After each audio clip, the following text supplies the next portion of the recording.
Palestinian movement in 1984.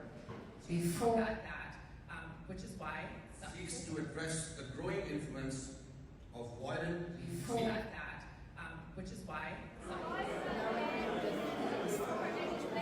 spoke of the danger of the Palestinian movement in 1984. Before that, which is why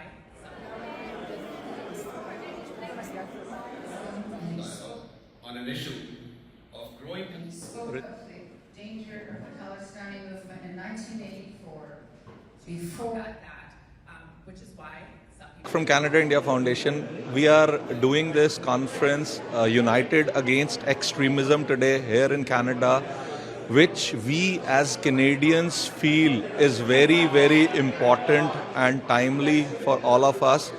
What we see here in Canada, what we experience here in Canada, we feel Canada is not the same. I mean, we are as community going through a lot of threats in terms of extremism, and this is not against any community or any individual or any organization. This conference is for Canada, to preserve Canada in its pristine state, which we came to, and make sure that we address the current challenges we have as Canadians in Canada in terms of dealing with extremism and what communities are suffering here on daily basis. We need to call this out and make sure government, policymakers, and everybody who cares for Canada listens to us as citizens of Canada and make sure they do their bit to help Canada be what it was, what it should be, and what we want for our children.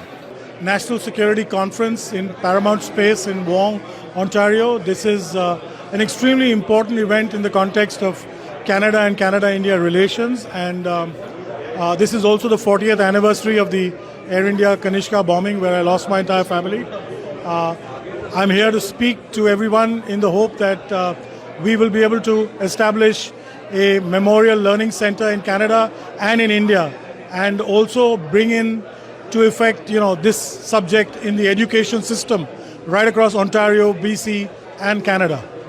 Yeah, I thank, of course, Canada India Foundation and TAFSIC for organizing this, and Ritesh Bhai in particular.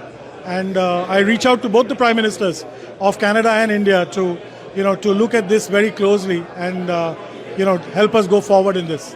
Today's meeting is extremely important. I think it's probably one of the first public meetings in a long, long time that would highlight the question of extremism in Canada, particularly in the Indo-Canadian community, apart, and how the politicians in this country haven't paid much attention to it, and how extremism, drugs, smuggling, and even the immigration rackets all sometimes come together, coalesce to create problems for our society.